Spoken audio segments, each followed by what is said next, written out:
In today's video, I am going to teach you how to import my email list onto Aweber.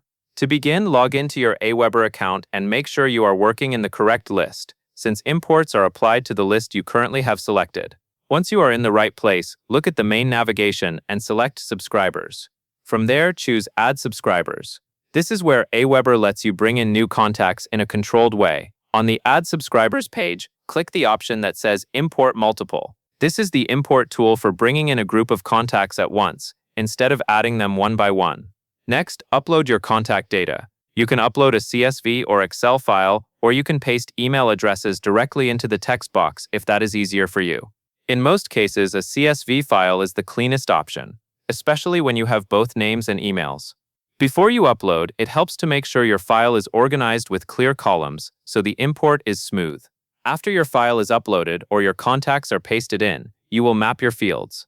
This means you will confirm that each column in your data matches the correct Aweber field. Pay close attention to the email field, and if you have names, match those to the name field. Getting this part right prevents errors and keeps your subscriber information accurate. Once the fields are mapped, add any tags you want applied to these subscribers. Tags are useful for organizing contacts and for targeting certain groups later. So choose tags that describe where these subscribers came from or what they are interested in. Now decide on your opt-in settings. You will choose whether to send a confirmation email. Your choice here affects how subscribers are added and whether they need to confirm their subscription. So select the option that matches your compliance needs and your list strategy. Next, verify the source of your emails by briefly explaining how you collected them.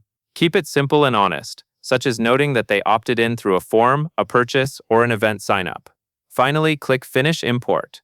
Aweber will process your list, and once it completes, your subscribers will be added with the fields and tags you selected. And that is all there is to it.